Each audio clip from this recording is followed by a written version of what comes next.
Welcome to my channel. Hello guys, I'm Screen Recorder and today we will be doing storytelling The Sleeping Beauty in the Wood. The Sleeping Beauty in the Wood. This story is about the classic tale of a beautiful princess and a prince who woke her with a kiss.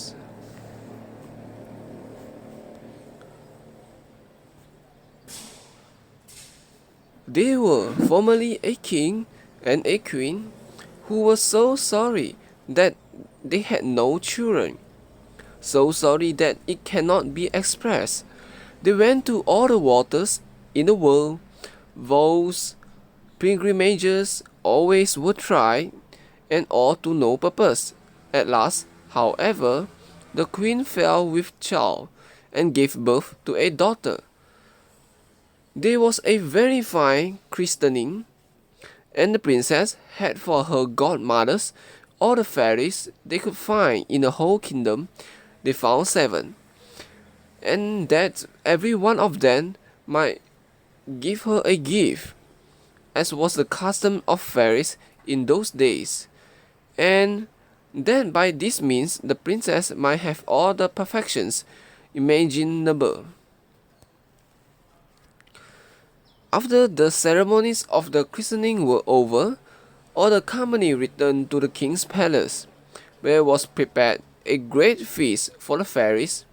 There was placed before every one of them a magnificent setting with a case of massive gold, a spoon, knife, and fork, all of pure gold set with diamonds and rubies. But as they were all sitting down at table, they saw come into the hall a very old fairy whom they had not invited, because it was above 50 years since she had been out of a certain tower, and she was believed to be either dead or enchanted. The king ordered her a setting, but could not furnish her with a case of gold as the others, because they had 7 only made for the 7 fairies. The old fairy fancied she was slighted, and muttered some threat between her teeth. One of the young fairies who sat by her overheard how she grumbled, and judging that she might give the little princess some unlucky gift, went as soon as they rose from the table, and hid herself behind the hangings, and she might speak last, and repair as much as possible she could the evil which the old fairy might intend.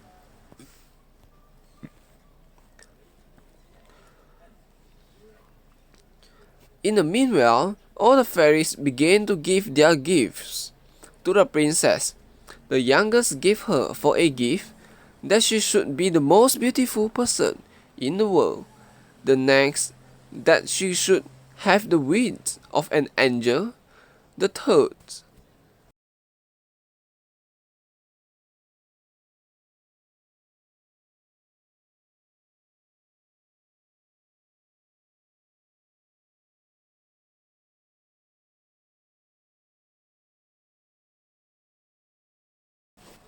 that she should have a wonderful grace in everything she did. The fourth, that she should dance perfectly well.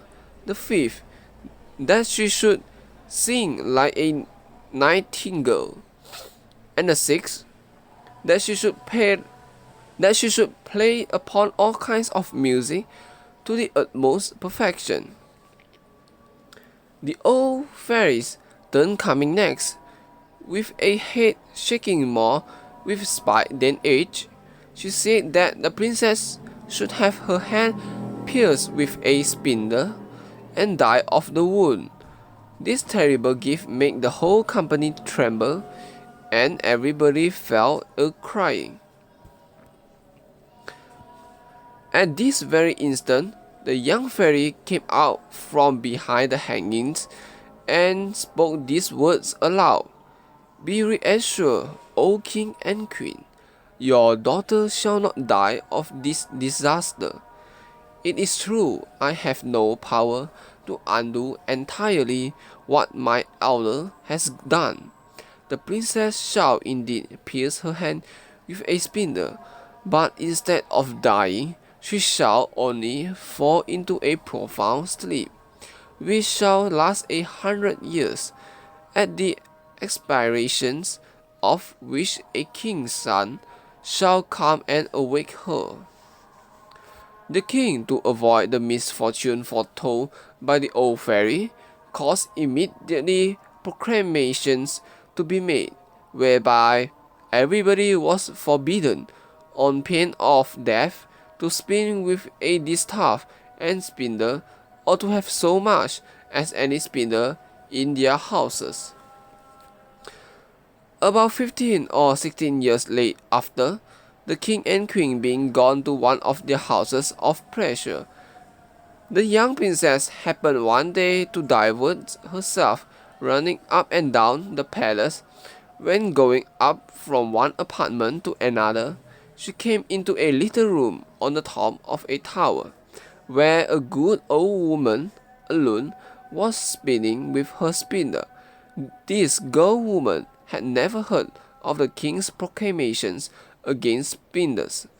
"What are you doing there, goody?" said Princess. "I am spinning, my pretty child," said the old woman, who did not know who she was.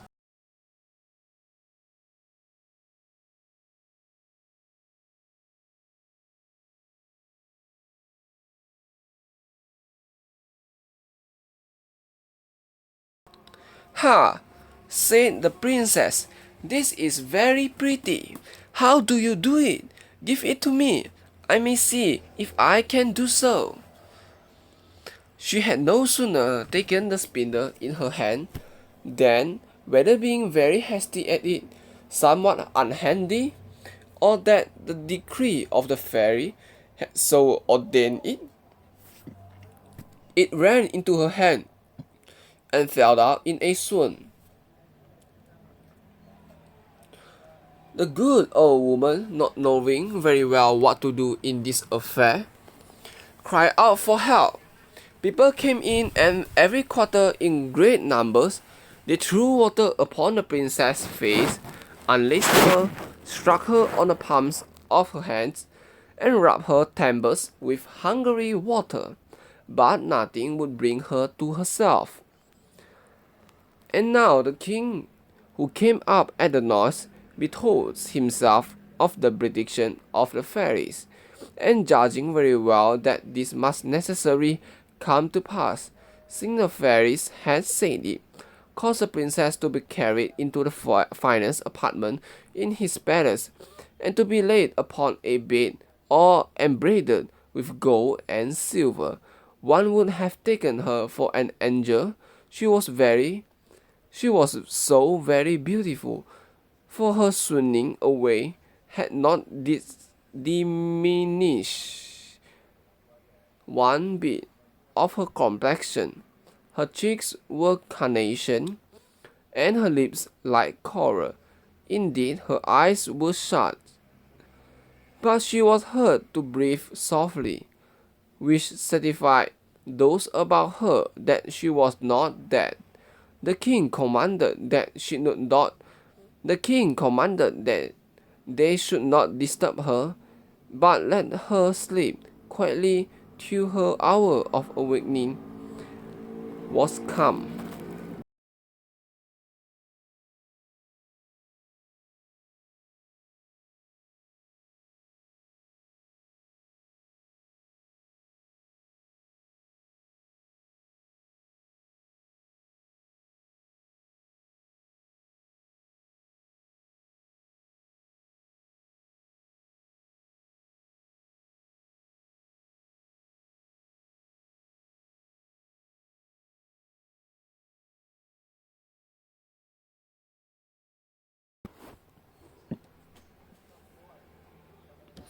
The good fairy, who had saved her life by condemning her to sleep 100 years, was in the kingdom of Metakin.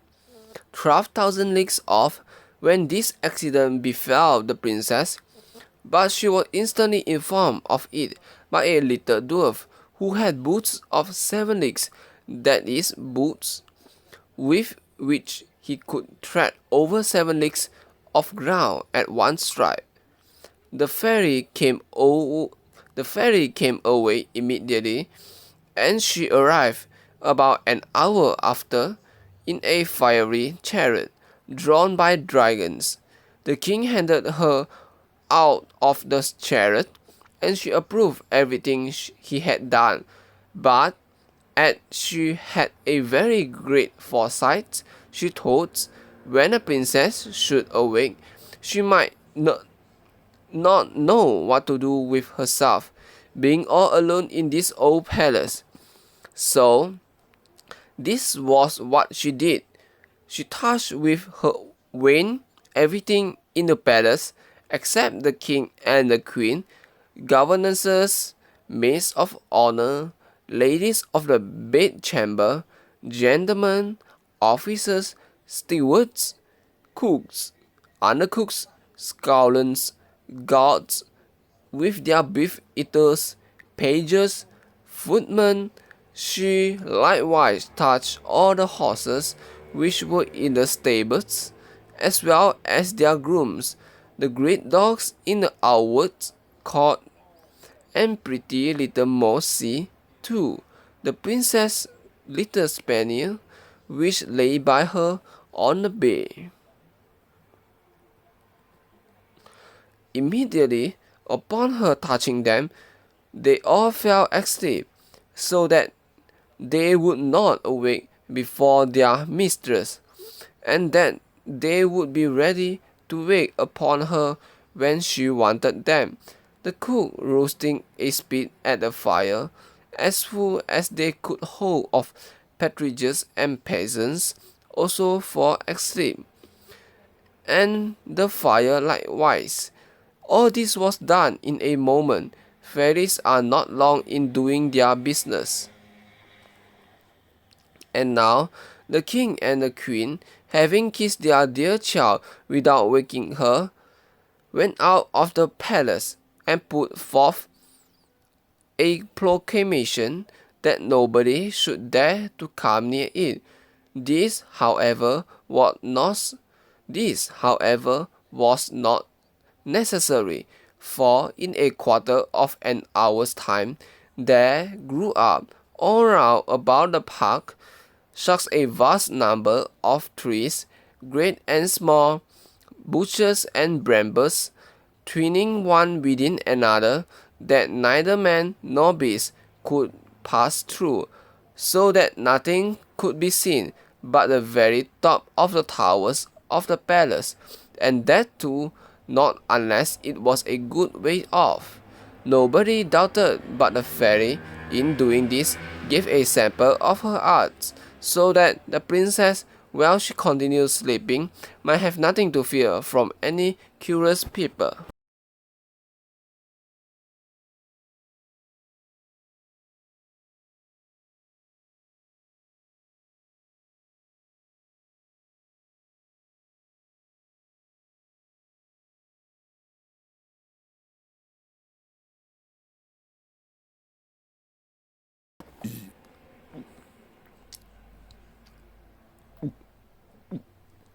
When 100 years were gone and past, the son of the king then reigning, and who was of another family from that of the sleeping princess, being gone a hunting on the side of the country, asked who were those towers which he saw in the middle of a great thick wood. Everyone answered according as they had heard. Some said that it was a ruinous old castle haunted by spirits, others that all the sorcerers and witches of the country kept there their Sabbath or night's meeting. The common opinion was that an ogre lived there, and that he carried thither all the little children he could catch, that he might eat them up at this leisure, without anybody's being able to follow him, as having himself only the power to pass through the wood. The prince was at a stand, not knowing what to believe, when a very aged countryman spoke to him.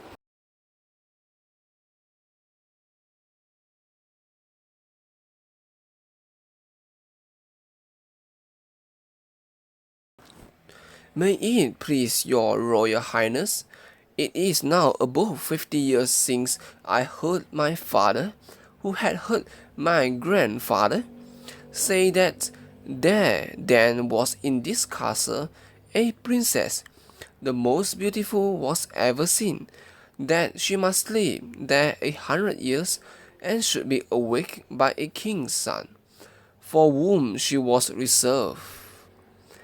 The young princess was all on fire at these words, believing without a moment's doubt that he could put an end to this rare adventure, and pushed on by love and honor, resolved that moment to look into it. Scar had he advanced towards the wood, when all the great trees, the bushes and brambles, gave way of themselves to let him pass through.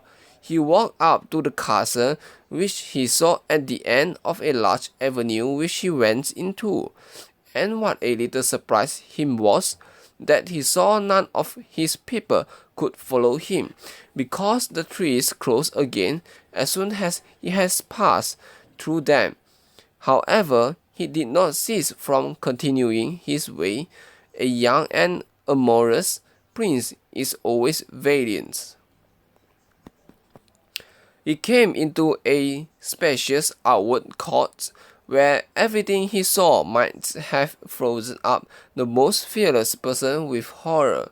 There reigned over all a most frightful silence. The image of death everywhere showed itself, and there was nothing to be seen but stretched out bodies of men and animals, all seeming to be dead. He, however, very well knew, by the ruby faces and pimpled noses of the beef eaters, that they were only asleep, and their goblets, wherein still remained some drops of wine, show plainly that they fell asleep in their cups. He then crossed a court paved with marbles, went up the stairs, and came into the guard chamber, where the guards were standing in their ranks, with their muskets upon their shoulders, and snoring as loud as they could. After that he went through several rooms full of gentlemen and ladies, all asleep, some standing, others sitting. At last he came into a chamber all gilt with gold, where he saw, upon a bed, the curtains of which were all open, the finest sight was ever beheld, a princess, who appeared to be about 15 or 16 years of age, and whose bright and resplendent beauty was divine. He approached with trembling and admiration, and fell down before her upon his knees.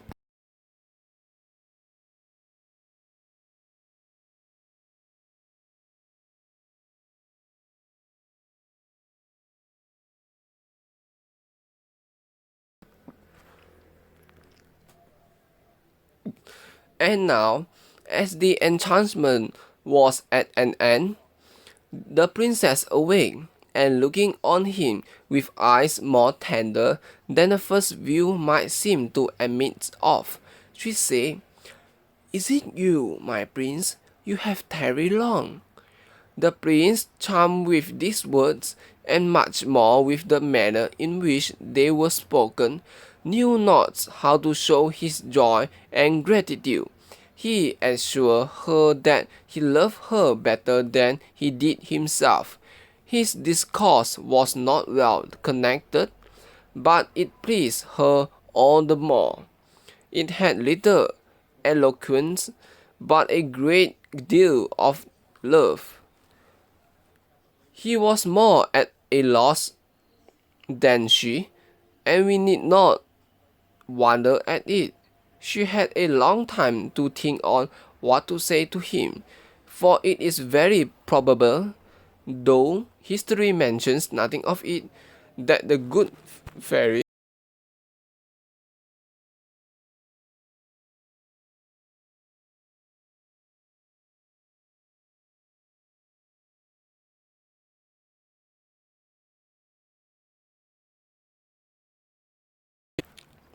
during so long a sleep, had entertained her with pleasant dreams. In short, when they talked for hours together, they said not half what they had to say. In the meanwhile, all the palace awakened. Everyone thought upon their particular business, and as all of them were not in love, they were ready to die for hunger. The chef lady of honor, being as sharp set as other folks, grew very impatient and told the princess aloud how hungry she was, so that supper was served up. The princess helped the princess to rise. She was entirely dressed and very magnificently, but His Royal Highness took care not to tell her that she was dressed like his great-grandmother, who had had a point band peeping over a high collar. She looked not a bit the less beautiful and charming for all that. They went into the great hall of looking-glasses, where they supped, and were served by the princess' officers.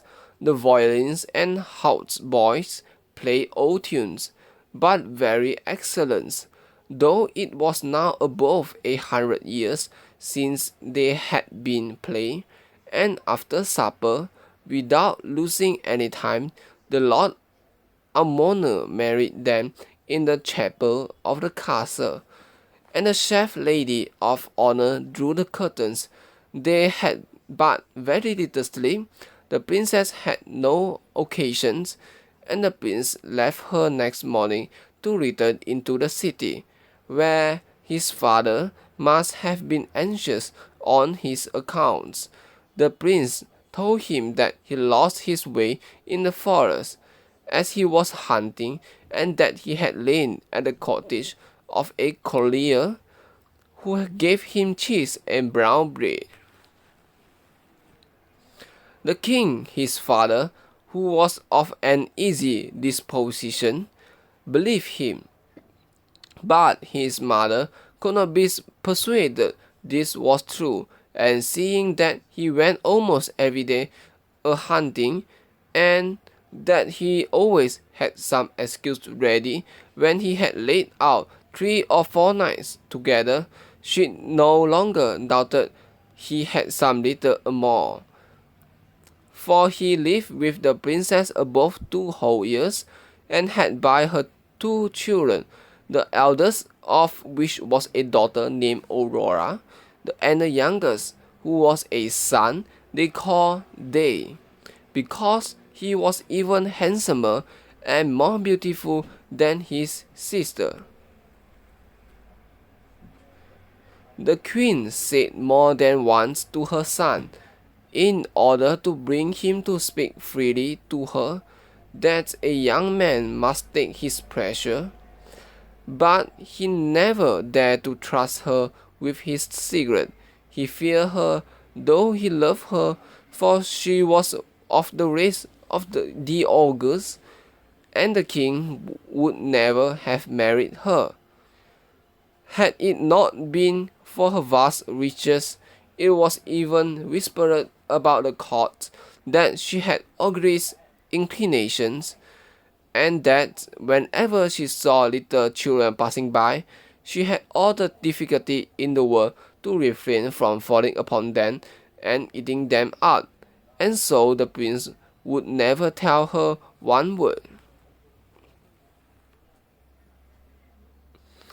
But when the king was dead, which happened about 2 years afterwards, and he saw himself lord and master, he openly declared his marriage, and he went in great ceremony to fetch his queen from the castle. They make a magnificent entry into capital city, she riding between her two children.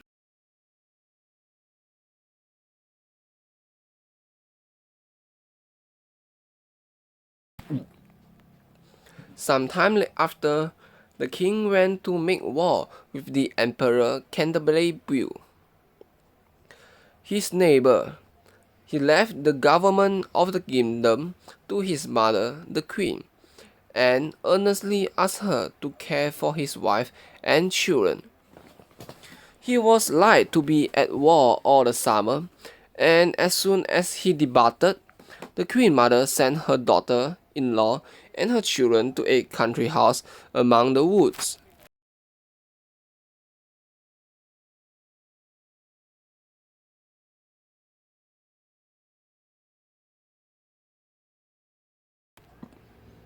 That she might with the more ease gratify her horrible longing to eat them.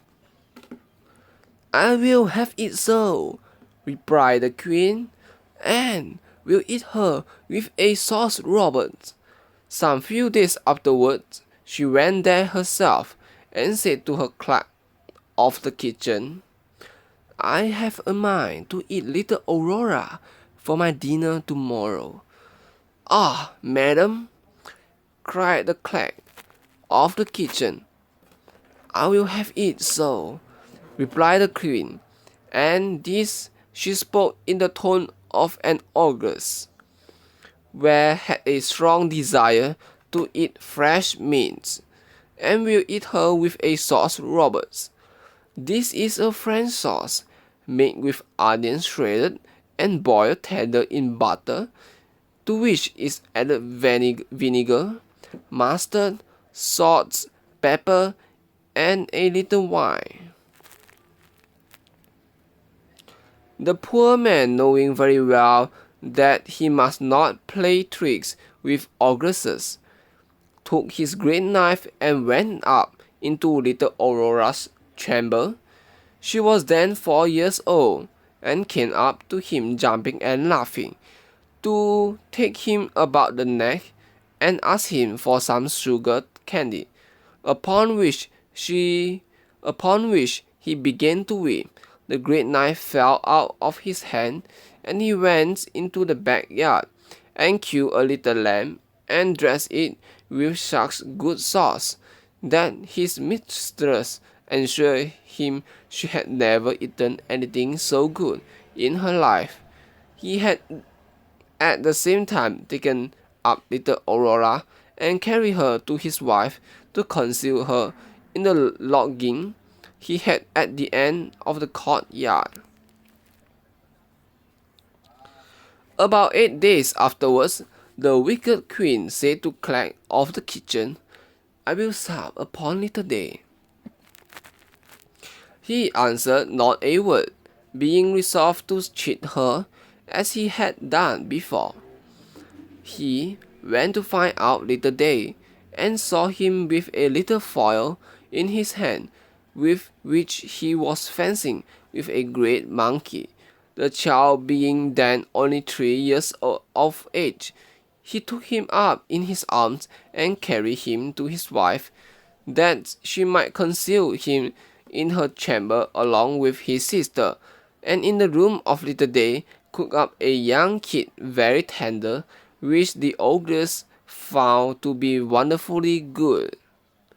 This was hitherto all mighty well, but one evening this wicked queen said to her clerk of the kitchen, "I will eat the queen with the same sauce I had with her children." It was now that the poor clerk of the kitchen despaired of being able to deceive her. The young queen was turned of 20, not reckoning the 100 years she had been exiled. Her skin was somewhat tough, though very fair, and white, and how to find in the yard a beast so firm was what puzzled him. He took then a resolution that he might save his own life to cut the queen's throat, and going up into her chamber, with intent to do it at once, he put himself into as great a fury as he could possibly, and came into the young queen's room with his dagger in his hand. He would not, however, surprise her, but told her, with a great deal of respect, the orders he had received from the queen mother. "Do it," said she, scratching out her neck.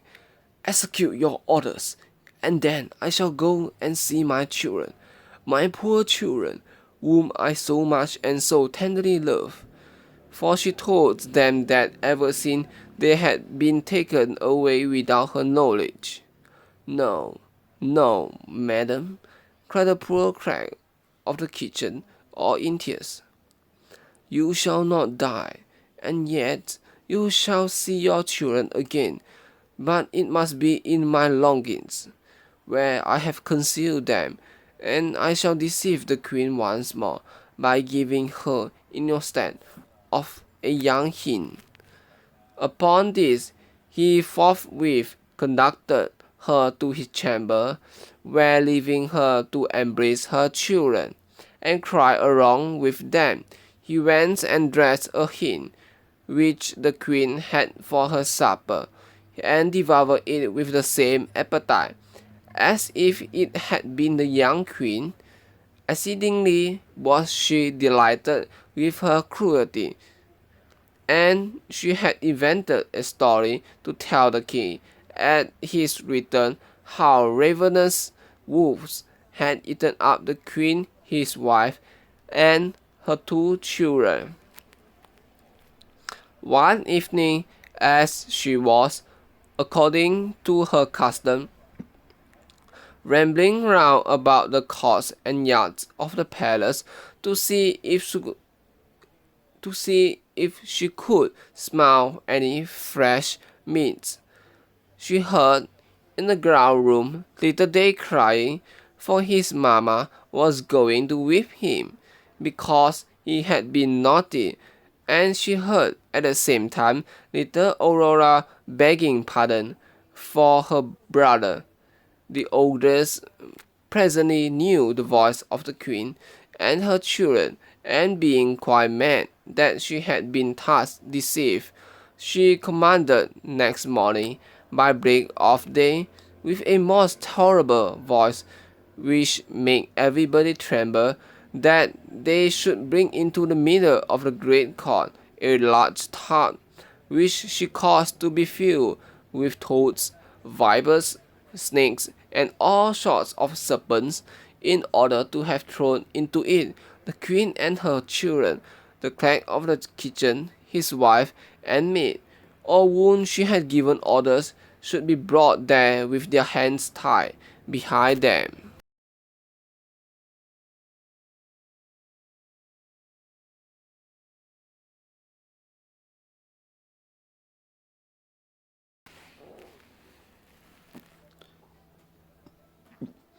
They were brought out accordingly, and the executioners were just going to throw them into the tub, when the king, who was not so soon expected, entered the court on horseback, for he came post, and asked, with the utmost astonishment,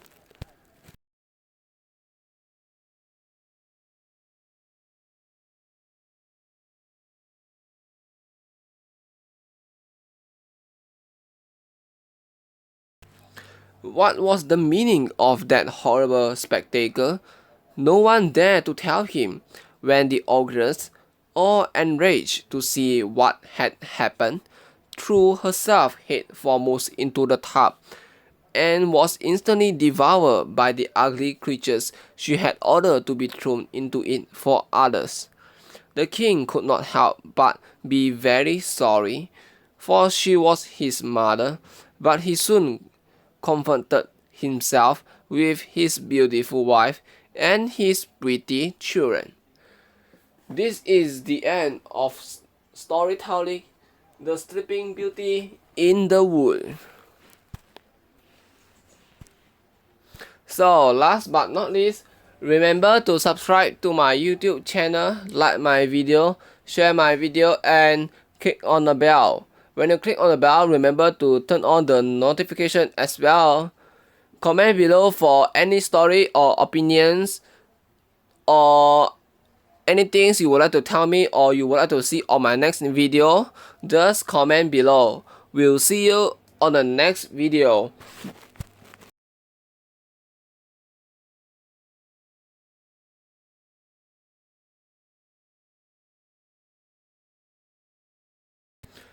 Adios.